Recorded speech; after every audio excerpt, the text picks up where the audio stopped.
Ninguém duvida que a motocicleta é uma ótima alternativa para o trânsito das grandes cidades. Mas isso só é possível por causa dos corredores por onde elas trafegam.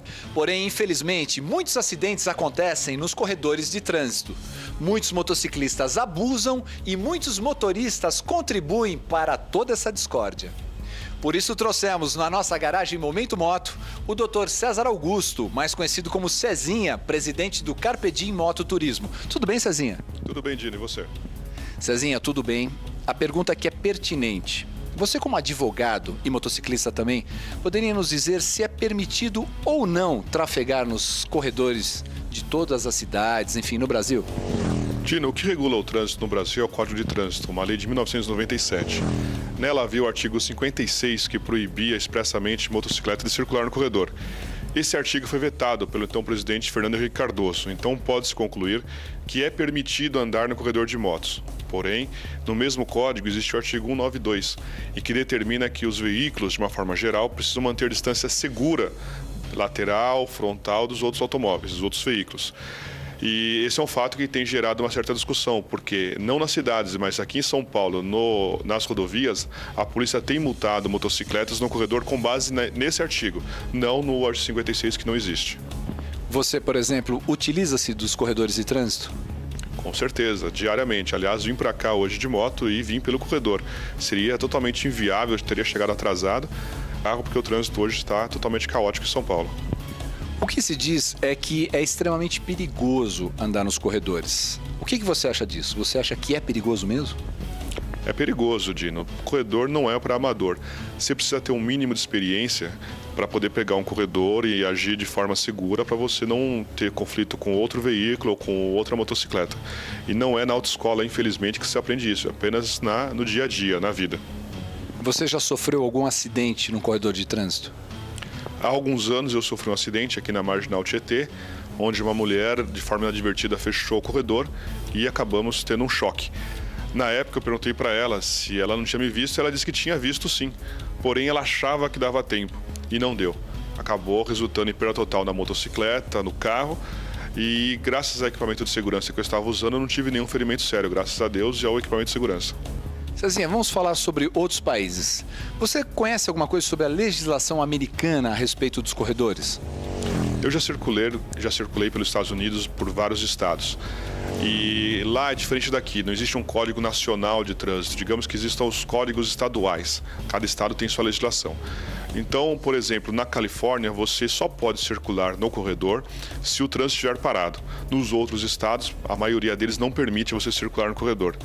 E tive uma experiência engraçada há alguns anos, perto de Chicago, onde eu parei para um policial, perguntei se há possibilidade, o que aconteceria comigo se eu fosse pego no corredor pela polícia. E a cara de espanto dele foi impagável, dizendo que se você não morrer, vai tomar uma multa. E o se você não morrer foi no sentido que, na cabeça dele, era inadmissível uma moto daquele porte, uma Eletra no caso, conseguir andar entre carros. Uma coisa que pra gente aqui em São Paulo, no Brasil, é normal, para eles é totalmente absurdo. Contrariamente ao capacete, onde a maioria dos estados não exige que você use capacete. Ou seja, se preocupam com o corredor, mas não se preocupam com o capacete. É a legislação de cada estado que determina se pode ou não pode. Eu tive uma experiência agora na Europa, onde é permitido desde que você ande a 30 km por hora, no máximo, e com os veículos parados. O que você acha? Muito justo, muito correto. O meu irmão cruzou vários países da Europa recentemente e realmente esse é o padrão deles. Eles têm a lei muito rígida, é muito fiscalizada e há principalmente uma coisa que falta aqui, o respeito das motos com os carros e dos carros com as motos.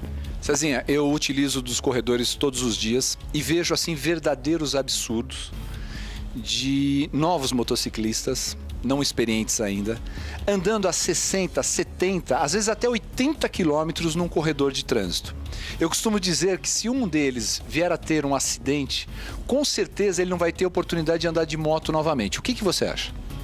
Realmente, infelizmente, que eu falei há pouco, falta a conscientização e o respeito recíproco no trânsito.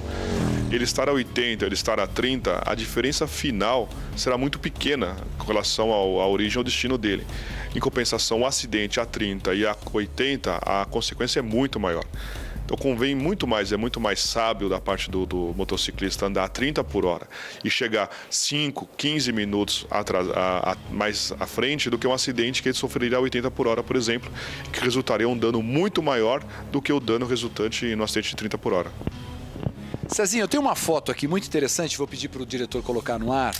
Aqui na Indonésia, você sabe que na Indonésia existem muitas motos. E olha só, o corredor já está completamente lotado. Isso não é um exemplo, não? Com certeza, imagina se nossa legislação proibisse moto em corredor e as motos tivessem que circular como automóveis, seria dessa forma, um caos total. Aqui em São Paulo, até pelo número da frota, que é muito grande, a gente percebe que os motoristas já estão bem acostumados, ou de certa forma se acostumando aos corredores de trânsito. Que conselho você dá para um motorista que está agora nos assistindo? Como é que ele deve proceder? Bom, eu também sou motorista, também possuo carro. E a origem de tudo, o segredo do sucesso, digamos assim, é o respeito.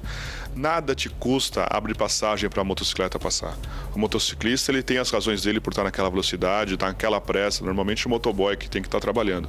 Se você abrir 10 centímetros à frente ou atrás para que ele possa esguiar pelo seu retrovisor e passar, não vai mudar a sua vida em nada e você vai ter ajudado alguém.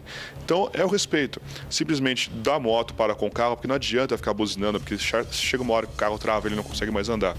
Espera, uma hora ele vai sair e você vai conseguir passar. E do carro, já prevendo essa situação, antes de parar um pouco antes, parar um pouco depois, para que, por exemplo, não fique retrovisor com retrovisor.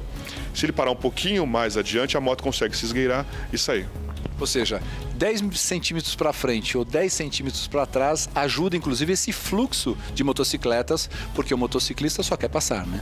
Exatamente, que é uma moto que para, cria todo um efeito cascata de tantas outras para trás que estão parando. Se todos estiverem fluindo, o trânsito vai fluir numa boa. Pergunte ao doutor, somente aqui no Momento Moto, é claro. Você também poderá enviar fotos para a nossa galeria Momento Moto. E nesta semana são estes os motociclistas escolhidos. Ana Sofia de São Paulo capital, descansando na motoca do papai Cezinha, do Carpe Diem.